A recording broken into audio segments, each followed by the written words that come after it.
Hi friends, அனைவருக்கும் வணக்கம். இன்றைக்கி நம்ம பார்க்க போகிறது டிஎன்யூஎஸ்ஆர்பி மாடல் எக்ஸாம் 3. இதில் பேரண்டம் மற்றும் சூரிய குடும்பம் இந்த பாடத்தில் இருந்தால் வினாக்கள் பார்க்க போகிறோம். வாங்க வீடியோக்குள்ளே போகலாம். சூரியனின் மேற்பரப்பு வெப்பநிலை எத்தனை டிகிரி செல்சியஸ்? சூரியனின் மேற்பரப்பு வெப்பநிலை எத்தனை degree Celsius? Answer 6000 degree Celsius. சூரியனின் வெப்பம் புவியின் மேற்பரப்பை வந்தடைய எத்தனை நிமிடங்கள் ஆகும்?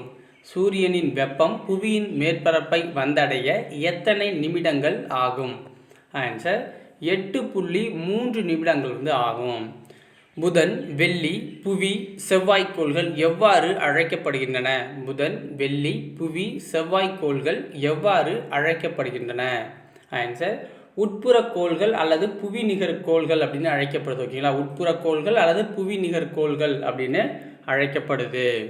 வியாழன், சனி, யுரேனஸ், நெப்டியூன் கோள்கள் எவ்வாறு அழைக்கப்படுகின்றன? வியாழன், சனி, யுரேனஸ், நெப்டியூன் கோள்கள் எவ்வாறு அழைக்கப்படுகின்றன அப்படின்னா வெளிப்புற கோள்கள் அல்லது வியாழன் நிகர்கோள்கள் அப்படின்னு அழைக்கப்படுது, அல்லது வளிம கோள்கள் அப்படின்னும் அழைக்கப்பட்டு இருக்கு.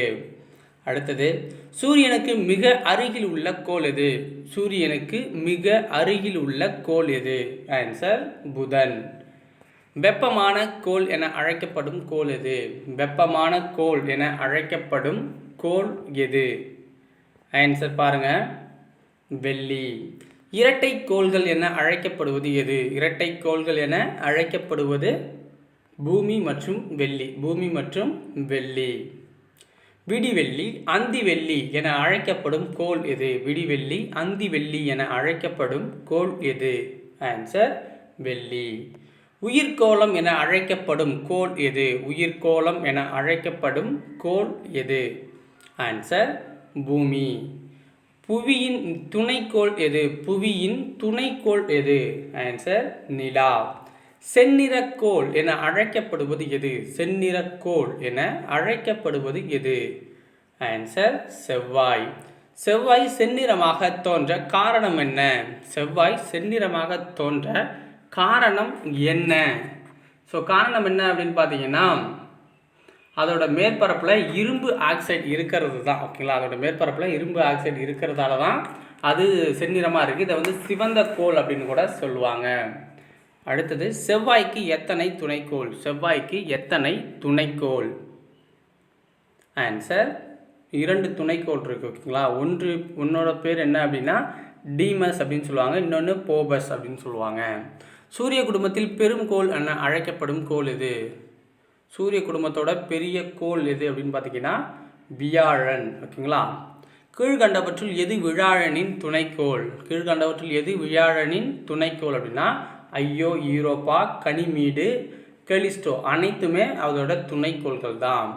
வளையங்கள் கொண்ட கோள் என அழைக்கப்படுவது எது? வளையங்கள் கொண்ட கோள் என அழைக்கப்படுவது எது? ஆன்சர் சனி. சனிக்கோளுக்கு எத்தனை துணைக்கோள்கள்? சனிக்கோளுக்கு எத்தனை துணைக்கோள்கள்? ஆன்சர் 62 துணைக்கோள்கள் இருக்கு.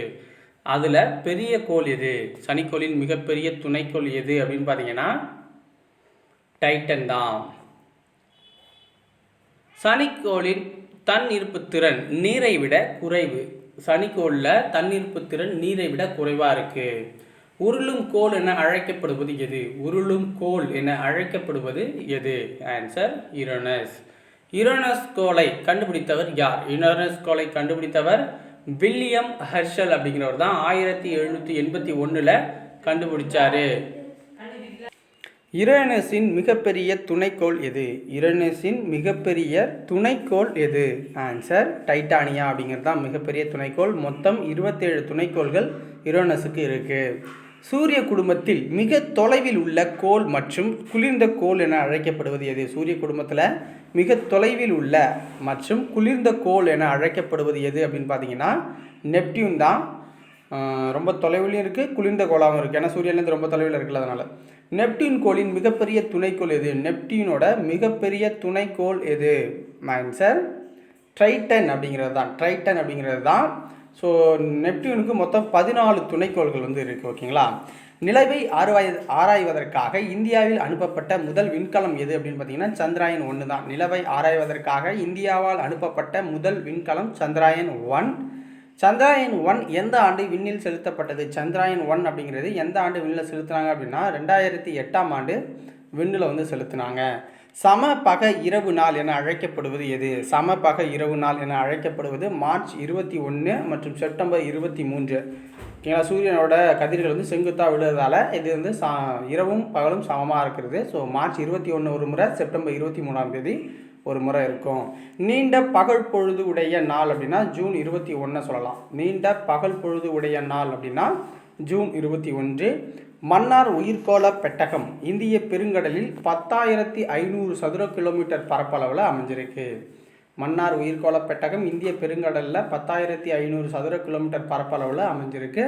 அண்டத்தை பற்றிய படிப்பிற்கு அண்டவியல் என்று பெயர். ஓகேங்களா? அண்டத்தை பற்றிய படிப்பிற்கு அண்டவியல் என்று பெயர் அப்படின்னு சொல்லுவாங்க. இந்த வீடியோ உங்களுக்கு பிடிச்சிருக்கும் அப்படின்னு நினைக்கிறேன். ஸோ பிடிச்சிருந்துச்சுன்னா லைக் பண்ணுங்கள், மறக்காமல் நம்ம சேனலை சப்ஸ்கிரைப் பண்ணுங்கள். நன்றி, வணக்கம்.